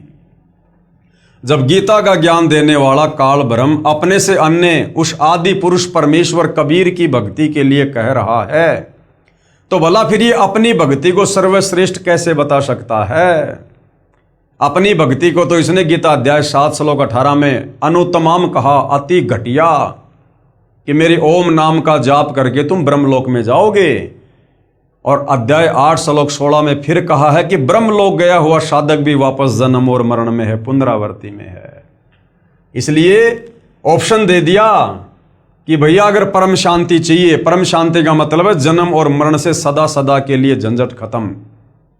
उसके लिए तो किसी तत्वदर्शी संत की खोज कर, गीता अध्याय 4 श्लोक 34 में कह रहा है। गीता अध्याय 3 श्लोक 5 से 9 में भी गीता अध्याय 6 श्लोक 10 से 15 के ज्ञान को गलत सिद्ध किया है। अर्जुन ने पूछा, प्रभु मन को रोकना बहुत कठिन है। भगवान ने उत्तर दिया, अर्जुन मन को रोकना तो वायु को रोकने के समान है। फिर यह भी कहा है कि निसंदेह कोई भी व्यक्ति किसी भी समय क्षण मात्र भी कर्म किए बिना नहीं रहता। जो महापुरुष मनुष्य समस्त कर्म इंद्रियों को हठपूर्वक ऊपर से रोककर मन से कुछ न कुछ सोचता रहता है, इसलिए एक स्थान पर हठयोग करके न बैठकर सांसारिक कार्य करते करते कर्म योग साधना करना ही श्रेष्ठ है। ये दोगला ज्ञान दे रहा है, दो प्रकार का ज्ञान दे रहा है गीता ज्ञानदाता। एक तरफ तो कहता है कि तू आसन लगा के बैठ जा, इंद्रियों को रोक ले, चिंतन कर, ध्यान लगा, और फिर कह रहा कि मन को रोकना तो वायु को रोकने के समान है, और कह रहा अर्जुन तू युद्ध भी कर और मेरी भक्ति भी कर। तो ये दोगला ज्ञान दे रहा है गीता ज्ञानदाता, दोगला ज्ञान। कर्म न करने अर्थात हठ योग से एक स्थान पर बैठकर साधना करने की अपेक्षा कर्म करते करते साधना श्रेष्ठ है। एक स्थान पर बैठकर साधना करने से तेरा जीवन निर्वाह कैसे होगा? उधर तो कह रहा है कि तू मृगछाला बिछा, आसन ना ऊंचा हो ना नीचा हो, फिर ध्यान लगा, और यहां क्या कह रहा है, अगर तू कर्म नहीं करेगा तो तेरा जीवन निर्वाह कैसे होगा, तेरा पेट पोषण कैसे होगा, इसलिए तू कर्म भी कर और मेरी भक्ति भी कर। तो ये दोगला सा ज्ञान ये गीता ज्ञानदाता अर्जुन को दे रहा है भक्ति से भ्रमित करने के लिए। शास्त्र विधि त्याग कर साधना हठ योग एक आसन पर बैठकर करने से कर्म बंधन का कारण है।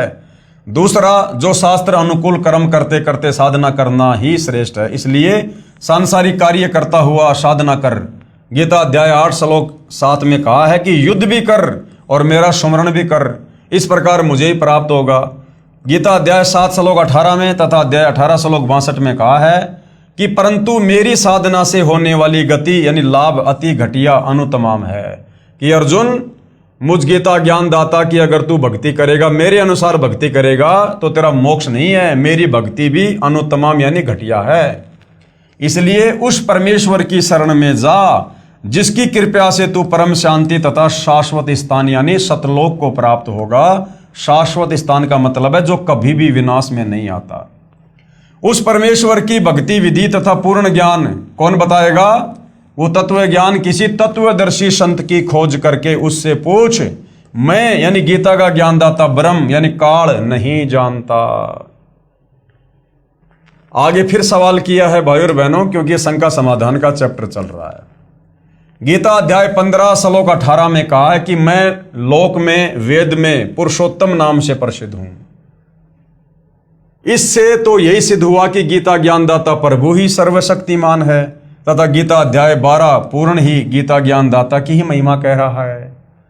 अब भाई और बहनों, ये अनुवादकर्ताओं की गलती है। जैसा यहां पर अनुवाद किया गया है ऐसा अनुवाद नहीं है। यथार्थ अनुवाद क्या है सतगुरु रामपाल जी ने बताया। उत्तर, गीता जी में गीता ज्ञानदाता प्रभु अपनी साधना तथा समर्थता भी कह रहा है, तथा साथ साथ उस पूर्ण परमात्मा की महिमा भी कह रहा है, तथा उस परमेश्वर की साधना के लिए तत्वदर्शी संत की ओर संकेत भी कर रहा है। गीता अध्याय 12 पूरा ब्रह्म यानी क्षर पुरुष काल की महिमा से परिपूर्ण है, तथा गीता अध्याय 13 सारा उस परमात्मा पूर्ण परमात्मा अर्थात आदि पुरुष परमेश्वर की महिमा से परिपूर्ण है। गीता अध्याय 15 श्लोक 1 से 4 तथा 16 से 17 में पूर्ण परमात्मा तथा परब्रह्म ब्रह्म आदि का निर्णायक ज्ञान है। गीता अध्याय 15 श्लोक 16 में कहा है कि पृथ्वी तत्व से निर्मित लोक ब्रह्म के 21 ब्रह्मांड तथा परब्रह्म के 7 संग ब्रह्मांड पृथ्वी तत्व से बने होने के कारण एक लोक भी कहा जाता है। इसमें दो प्रभु हैं, एक क्षर पुरुष अर्थात ये ब्रह्म यानी काल, और दूसरा अक्षर पुरुष अर्थात ये परब्रह्म। गीता अध्याय 15 श्लोक नंबर 16 में यानी ये दो भगवान बताए गए हैं, ब्रह्म और परब्रह्म, क्षर पुरुष और अक्षर पुरुष। इन दोनों प्रभुओं के अंतर्गत जितने भी प्राणी हैं उनका तथा इन दोनों प्रभुओं के स्थूल शरीर तो नाशवान है तथा जीवात्मा अविनाशी कही गई है। गीता अध्याय 15 श्लोक 17 में फिर क्या कहा है कि वास्तव में पुरुषोत्तम अर्थात सर्वशक्तिमान परमेश्वर तो उपरोक्त दोनों भगवानों से अन्य है। यानी गीता अध्याय 15 श्लोक 16 में जो दो भगवान बताए गए हैं, क्षर पुरुष और अक्षर पुरुष, फिर गीता अध्याय 15 श्लोक नंबर 17 में कहा कि उत्तम पुरुष तु अन्य परमात्मा इति उदाहरते, यानी उन दोनों भगवानों से सर्वश्रेष्ठ भगवान पुरुषोत्तम तो कोई और ही है जो तीनों लोकों में प्रवेश करके सबका धारण पोषण करता है। जो वास्तव में परमात्मा कहा जाता है, जो तीनों लोकों में प्रवेश करके सबका धारण पोषण करता है, वह वास्तव में अविनाशी परमेश्वर कहा जाता है। तो भैया जब ये क्षर पुरुष भी नाशवान, अक्षर पुरुष भी नाशवान, और इनके लोकों में जितने भी जीव प्राणी हैं इनके शरीर भी नाशवान, तो बताओ फिर मुक्ति कहां, मुक्ति कैसे फिर? गीता अध्याय 15 के ही श्लोक 18 में गीता ज्ञानदाता क्षर पुरुष ब्रह्म अपनी स्थिति बताते हुए कह रहा है कि मुझे तो लोक वेद होता है दंत कथा, सुनी सुनाई कथा, शास्त्रों के विरुद्ध बातों के आधार से पुरुषोत्तम कहते हैं, क्योंकि मैं अपने 21 ब्रह्मांड में जितने भी प्राणी हैं वो सारे मेरे अधीन हैं। वे चाहे स्थूल शरीर में नाशवान हैं, चाहे आत्मा रूप में अविनाशी हैं, मैं उनमें उत्तम यानी श्रेष्ठ हूं। इसलिए मैं लोक वेद के आधार से, सुनी सुनाई बातों के आधार से पुरुषोत्तम प्रसिद्ध हूं। यह कह रहा कि भैया मैं पुरुषोत्तम नहीं हूं, मैं तो सुनी सुनाई बातों के आधार से, लोक वेद के आधार से, क्योंकि 21 ब्रह्मांड में यह काल सबसे शक्तिशाली है, सबसे सर्वश्रेष्ठ है। तो यह कह रहा है कि जब तक जीव को तत्व ज्ञान नहीं होता है तब तक इन चारों वेदों और गीता जी की इन कथाओं के आधार से, इस ज्ञान के आधार से जो मेरे एजेंट नीचे जा जाके देते हैं, धर्मगुरु वगैरह, ये जो नकली पंथ खोल खोल के बैठे हैं, तो इनकी दंत कथाओं, इनके आधे अधूरे ज्ञान लोकवेद के आधार से मैं 21 ब्रह्मांड में सर्वश्रेष्ठ हूं, सबसे शक्तिशाली हूं। केवल लोकवेद के आधार से मैं परमात्मा साबित हूं यहां पर। लेकिन जब कोई तत्वदर्शी संत आकर कंप्लीट सृष्टि रचना बताता है और मेरा भेद खोलता है, तब पता चलता है कि मैं परमात्मा हूं या परमात्मा कोई अन्य है। वास्तव में पुरुषोत्तम तो कोई और ही परमेश्वर है, जो गीता अध्याय 15 श्लोक 17 में कहा है। फिर आगे किसी ने सवाल किया शंका समाधान के लिए प्रश्न, गीता अध्याय 10 श्लोक 2 में तथा 3 में कहा है कि मेरी उत्पत्ति को कोई नहीं जानता। कौन? ये काल कह रहा है। जो मुझे अनादि अजन्मा तत्व से जानता है वह सर्व पापों से मुक्त हो जाता है। और कह रहा है जो मुझे जान जाता है, यानी मुझ काल ब्रह्म को जान जाता है, तत्व से जान जाता है कि ये काल कौन है, जन्मता है या मरता है, इसका नाम काल क्यों पड़ा। यानी जिसको सृष्टि रचना समझ में आ गई, जो तत्वदर्शी संत की शरण में आ गया और इस काल के विषय में जो सब कुछ जान गया, कहता फिर वो जन्म और मरण से मुक्त हो जाता है। फिर वो जो मुझे अनादि अजन्मा इस तत्व से जानता है वह सर्व पापों से मुक्त हो जाता है। इससे स्पष्ट है कि ब्रह्म का जन्म नहीं, अर्थात सर्व पाप नष्ट कर देता है। अब ये भाई साहब जन्म और मृत्यु में है, लेकिन इसके जन्म और इसके कर्म ये अलौकिक हैं। अब वो कैसे हैं वो सतगुरु रामपाल जी बताएंगे। उत्तर गीता अध्याय 10 श्लोक 2 को दोबारा पढ़िए, जिसमें कहा है कि मेरी उत्पत्ति को न देवता यानी ब्रह्मा विष्णु तथा शिव आदि नहीं जानते, तथा न ही महर्षि जानते हैं, क्योंकि वे सब मुझसे उत्पन्न हैं। अब 21 ब्रह्मांड में जितने भी ये देवी देवता ब्रह्मा विष्णु महेश हैं, साधु संत महात्मा हैं, ये सब इस काल के अधीन हैं। ये सब काल और दुर्गा से उत्पन्न हैं, इसलिए ये काल के जन्म के विषय में नहीं जानते। अब बेटा कभी भी अपने बाप की डेट ऑफ बर्थ नहीं बता सकता, वो तो दादा बताएगा, दादा। तो इस काल के विषय में, काल के अधीन जितनी भी शक्तियां हैं, ब्रह्मा विष्णु महेश देवी देवता साधु संत ऋषि, ये नहीं बता सकते इसके जन्म और मरण के बारे में। अब असल में वो दादा स्वयं सतलोक से चलकर आया है, कबीर भगवान सतगुरु रामपाल जी। इन्होंने आकर सारा भेद खोला है इन पवित्र शास्त्रों को दिखा दिखा कर कि ये काल, ये दुर्गा, ब्रह्मा विष्णु महेश, ये सब नाशवान है, इनका जन्म और मृत्यु होती है। इस श्लोक से स्वतः सिद्ध है कि गीता ज्ञानदाता प्रभु की उत्पत्ति अर्थात जन्म तो हुआ है, यानी काल का जन्म हुआ है, परंतु काल ब्रह्म से उत्पन्न देवता तथा ऋषिजन नहीं जानते, क्योंकि वे काल से ही उत्पन्न हुए हैं। जैसे पिता के जन्म के विषय में बच्चे नहीं जानते, परंतु पिता का पिता अर्थात दादाजी ही बताता है।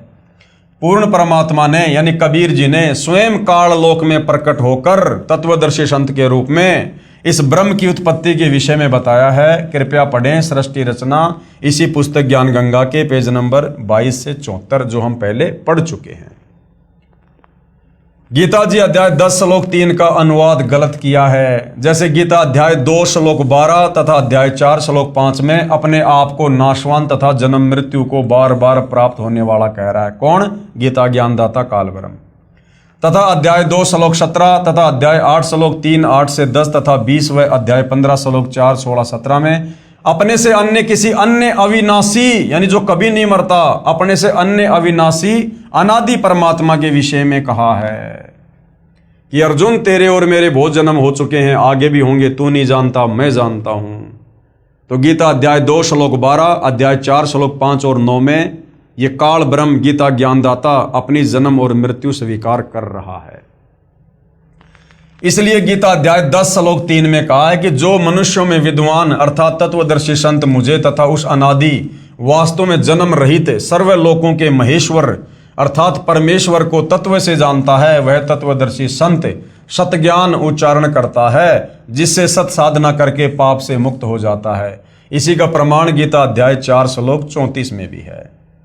अध्याय 10 श्लोक 2, न मे विदु सुरगणा परभवम न महर्षे अहम आदि ही देवानाम महर्षिणाम च सर्वस्व। अनुवाद क्या है? मेरी उत्पत्ति को कौन कह रहा है? गीता ज्ञानदाता काल ब्रह्म कि मेरी उत्पत्ति को यानी मेरे जन्म को न देवता लोग जानते हैं, क्योंकि देवता भी काल और दुर्गा से उत्पन्न हुए हैं, और न ये महर्षि जन ही जानते हैं। ये महर्षि साधु संत महात्मा गोरखनाथ जैसे, मनु जैसे, ये भी काल और दुर्गा से उत्पन्न हुए हैं, क्योंकि मैं सब प्रकार से देवताओं का और महर्षियों का भी आदि अर्थात उत्पत्ति का कारण हूं। तो बाप की जन्म तिथि को बेटा या बेटी नहीं बता सकते, दादा बता सकता है कि तेरे बाप का जन्म कब हुआ था। तो वो दादा सारी सृष्टि का मालिक कबीर भगवान है, और उस कबीर भगवान ने चारों युगों में आके बताया, और आज वर्तमान में सतगुरु रामपाल जी के नाम से आकर सन 1994 से इन्हीं शास्त्रों को दिखा दिखा के बता रहे हैं कि ये काल ये जन्मता है, ये मरता है, और ये अविनाशी नहीं है, और इसकी साधना से मुक्ति नहीं है। अध्याय 10 श्लोक 3, ये माम अजम अनादिम च वेति लोक महेश्वरम असम्मुड स मृत्युषु सर्व पापे परमुच्यते। अनुवाद किया गुरुदेव ने, जो विद्वान व्यक्ति मुझको तथा सदा रहने वाले अर्थात पुरातन जन्म न लेने वाले सर्व लोकों के महान ईश्वर अर्थात सर्वोच्च परमेश्वर को यानी कबीर जी को जानता है, वह शास्त्रों को सही जानने वाला अर्थात वेदों के अनुसार ज्ञान रखने वाला अर्थात तत्वदर्शी विद्वान संपूर्ण पापों को विस्तृत वर्णन के साथ कहता है, अर्थात वही सृष्टि ज्ञान व कर्मों का सही वर्णन करता है, अर्थात अज्ञान से पूर्ण रूप से मुक्त कर देता है, जिस कारण तत्वदर्शी संत द्वारा बताई गई वास्तविक साधना के आधार पर भक्ति करने वाले के सर्व पाप नष्ट हो जाते हैं। तो भाई और बहनों, कितना बढ़िया निर्णायक ज्ञान इस पवित्र ग्रंथ गीता जी में दिया हुआ है, लेकिन हमारे नादान धर्म गुरु तत्व ज्ञान के अभाव से इस सदग्रंथ को नहीं समझ पाए। अब गीता ज्ञान दाता ये ब्रह्म काल की उत्पत्ति का संकेत है। अध्याय 10 के श्लोक 2 में कहा है कि अर्जुन, मेरी उत्पत्ति अर्थात जन्म को न तो देवता जानते हैं और न ही महर्षि जन जानते हैं, क्योंकि ये सब मेरे से पैदा हुए हैं। इससे स्वयं सिद्ध है कि ब्रह्म अर्थात काल की उत्पत्ति तो हुई है, परंतु देवता व ऋषि नहीं जानते। जैसे पिताजी की उत्पत्ति को बच्चे नहीं बता सकते, परंतु दादाजी जानता है।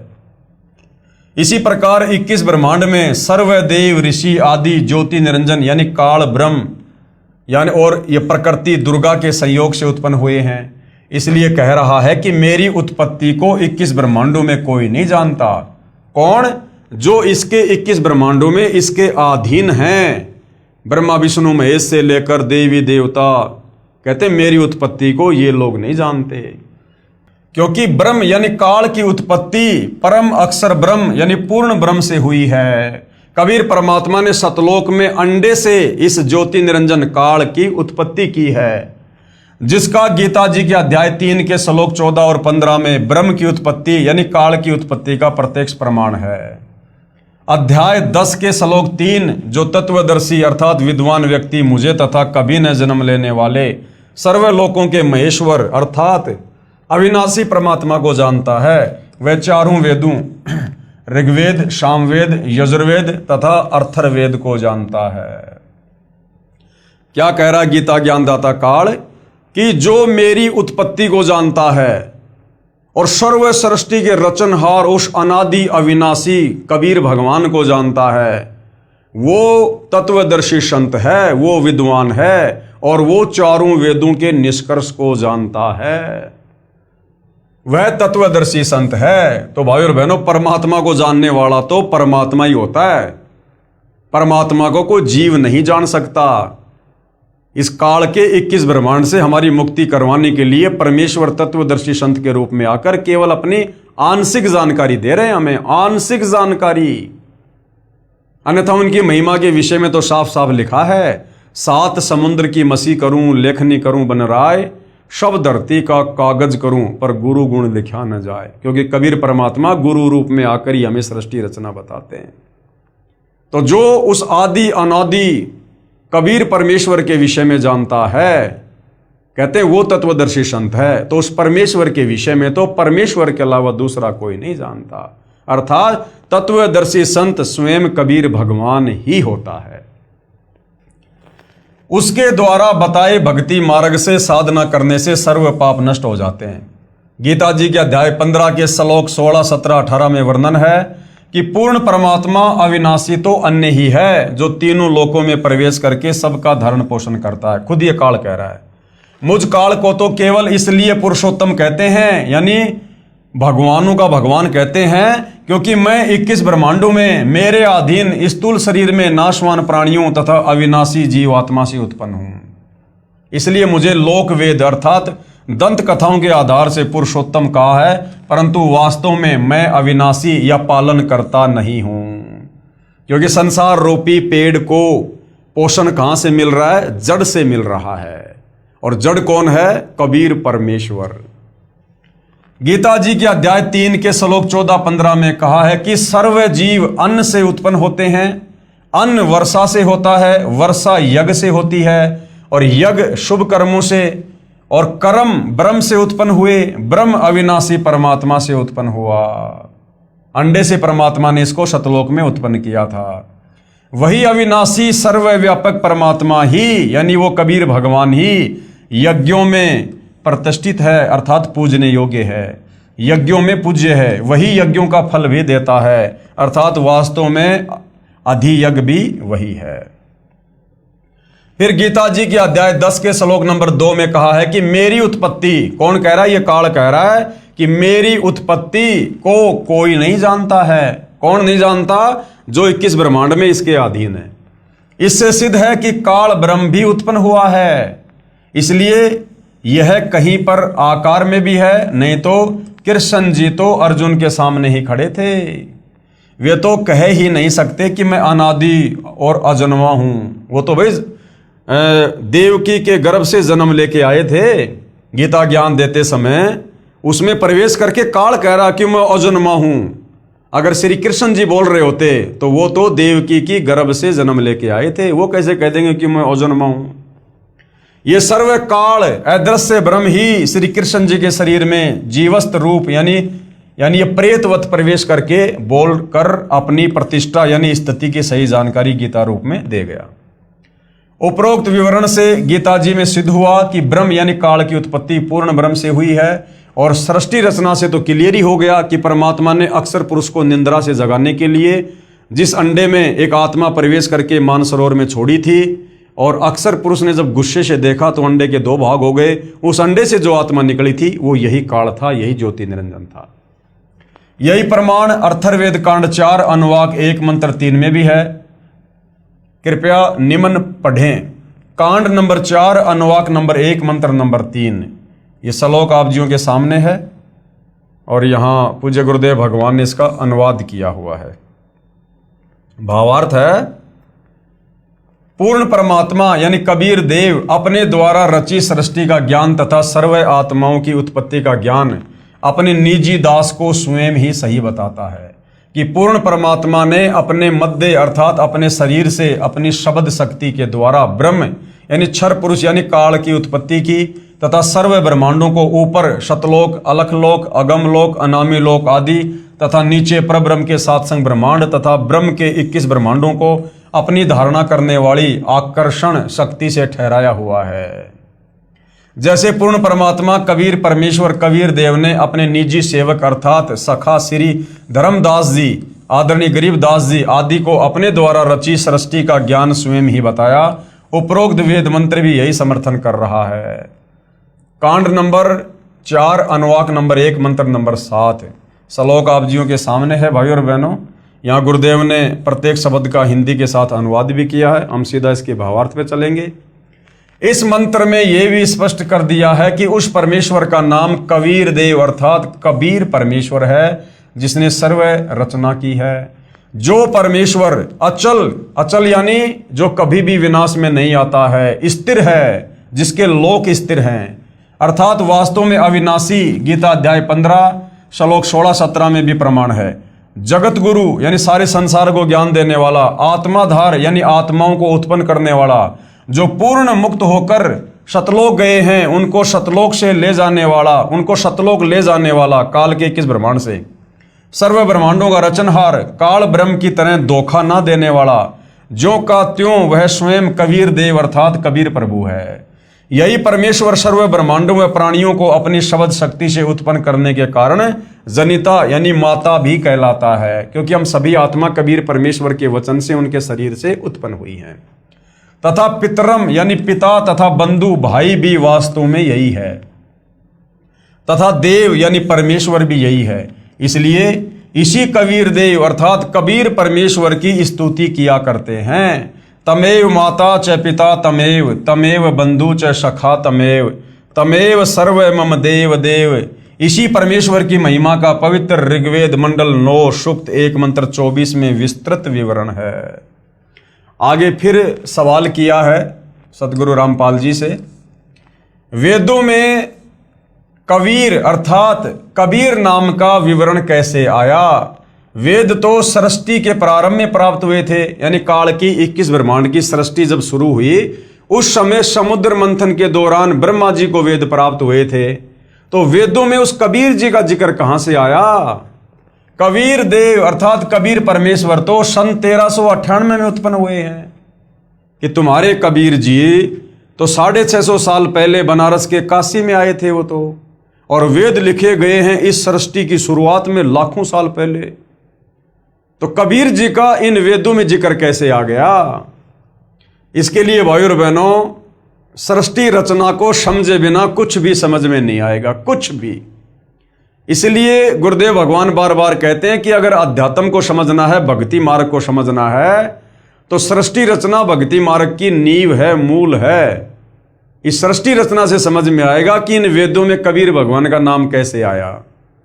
ये कबीर भगवान केवल 650 साल पहले नहीं, ये द्वापर में भी आया, त्रेता युग में भी आया, सतयुग में भी आया, और ना जाने कितनी बार परमात्मा यहां पर आ जाते हैं क्षण भर में, शतलोक से चल के गति करके। वो समर्थ भगवान है। तो ये सारा का सारा माजरा सृष्टि रचना को सुनेंगे, समझेंगे, तब समझ में आएगा। गुरुदेव उत्तर दे रहे हैं, पूर्ण परमात्मा का वास्तविक नाम कबीर देव है तथा उपमात्मक नाम सत्य पुरुष, परम अक्षर ब्रह्म, पूर्ण ब्रह्म आदि है। जैसे देश के प्रधानमंत्री जी का शरीर का नाम कुछ और होता है तथा प्रधानमंत्री, प्राइम मिनिस्टर आदि उसके पद के नाम है, यही पूर्ण परमात्मा कबीर देव नामांतरण करके चारों युगों में आए हैं तथा सृष्टि व वेदों की रचना से पूर्व भी अनामी अनामे लोक में मानव सदृश शरीर में कबीर देव नाम से विद्यमान थे। वही कबीर देव फिर सतलोक की रचना करके सतलोक में विराजमान हो गए। तत्पश्चात परब्रह्म तथा ब्रह्म के सर्व लोकों व वेदों की रचना की, इसलिए वेदों में कबीर देव का विवरण है। और ये वेद फिर बाद में काल को 21 ब्रह्मांड देकर सतलोक से निष्कासित करके फिर इस काल के अंतःकरण में परमात्मा ने डाल दिए, जो समय आने पर ऑटोमेटिक बाहर आए परमेश्वर की वचन शक्ति से। जिस प्रकार माँ के गर्भ से बच्चा 10वें महीने बाहर आएगा ही आएगा, कोई नहीं रोक सकता। इसी प्रकार परमात्मा ने इस काल के अंतःकरण में जो ये वेदों वाला ज्ञान डाल दिया था और जो समय निर्धारित कर दिया था, उस समय पर ये वेद बाहर आने ही आने थे। तो समुद्र मंथन के माध्यम से फिर काल में आगे ये वेद अपने बड़े बेटे ब्रह्मा जी को दिए। तो कबीर परमेश्वर जी सारी सृष्टि के मालिक का वास्तविक नाम है कबीर देव, कबीर परमात्मा। और 650 साल पहले बनारस के काशी में परमात्मा केवल अपने वैदिक, अपने ओरिजिनल नाम से आए। इससे पहले तो परमात्मा ना जाने कितने नामों से और कितनी बार इस पृथ्वी पर आते रहते हैं, जाते रहते हैं। तो भाइयों और बहनों, ये आध्यात्मिक ज्ञान है। आज से पहले हमें कोई समझाने वाला नहीं था, कोई बताने वाला नहीं था। किसी ने इस प्रकार धर्मशास्त्रों से निर्णय करके आप और हमें बताया नहीं, समझाया नहीं। आप और हमारे अंदर सदियों से अज्ञान ठोक ठोक कर भरा हुआ है, जिस कारण से अब विश्वास करना थोड़ा सा मुश्किल सा हो रहा है। लेकिन इन सर्व धर्मशास्त्रों से प्रमाण देखकर और जो सृष्टि रचना सतगुरु रामपाल जी ने बताई 5वें वेद सूक्ष्म वेद से, कबीर वाणी से, उस सृष्टि रचना का समर्थन हमारे सभी धर्मों के सभी सदग्रंथ दे रहे हैं। भला फिर शंका करने की क्या जगह रह जाएगी। तो थोड़ा सा धैर्य से रुचि लेकर सतगुरु रामपाल जी के सत्संग सुनते रहोगे, उनके द्वारा लिखी पुस्तकें पढ़ते रहोगे, तो धीरे धीरे आप जियों को सब कुछ समझ में आ जाएगा। क्योंकि ये सत्य ज्ञान है और सत्य ज्ञान को समझने में थोड़ा समय जरूर लगता है, लेकिन समझ में आने के बाद फिर हमें इस ज्ञान से कोई डगमग नहीं कर सकता। तो भाइयों और बहनों, आज के इस पवित्र पुस्तक ज्ञान गंगा पर बन रहे वीडियो में केवल इतना ही। कल के वीडियो में परमेश्वर जी के आशीर्वाद से हम जानेंगे कि कबीर साहिब द्वारा विभीषण तथा मंदोदरी को शरण में लेना। अब नादान हमारे धर्मगुरु रामायण को पढ़ने वाले, इन्होंने समाज को यही बताया कि विभीषण श्री रामचंद्र जी का भगत था, श्री रामचंद्र जी का भगत था। जबकि विभीषण श्री रामचंद्र जी का भगत नहीं था। विभीषण को यही कबीर भगवान, कबीर देव त्रेता युग में जो मुनिंद्र ऋषि के नाम से आए थे, इन्होंने विभीषण को नाम दीक्षा दी थी और रावण की पत्नी मंदोदरी को भी दीक्षा देकर अपनी शिष्या बनाया था। तो भाइयों और बहनों, ये सत्यनारायण कथा है। आज से पहले हमने केवल ये झूठी कथाएं हमारे इन तत्व ज्ञानहीन धर्म गुरुओं के मुख कमल से सुनी है। इसलिए अब आप जब ये सत्य कथा सुनेंगे तब आपकी आत्मा को भी आनंद आएगा। हम ढेर सारे जो है हम पुण्य के भी भागी बनेंगे और ये अमर कथा हमारे हृदय में इस प्रकार समा जाएगी कि फिर इसके बाद हमें और कुछ झूठ सुनने का मन नहीं करेगा। इसलिए भाइयों और बहनों, कल हम गुरुदेव भगवान के आशीर्वाद से इस टॉपिक पर आगे चर्चा करेंगे। तब तक गुरुदेव भगवान हम सबको आज्ञा दे, आशीर्वाद दे, सद्बुद्धि दे, हमारी आत्मा का कल्याण करे। बंदी छोड़ सतगुरु रामपाल जी परमेश्वर जी की जय हो।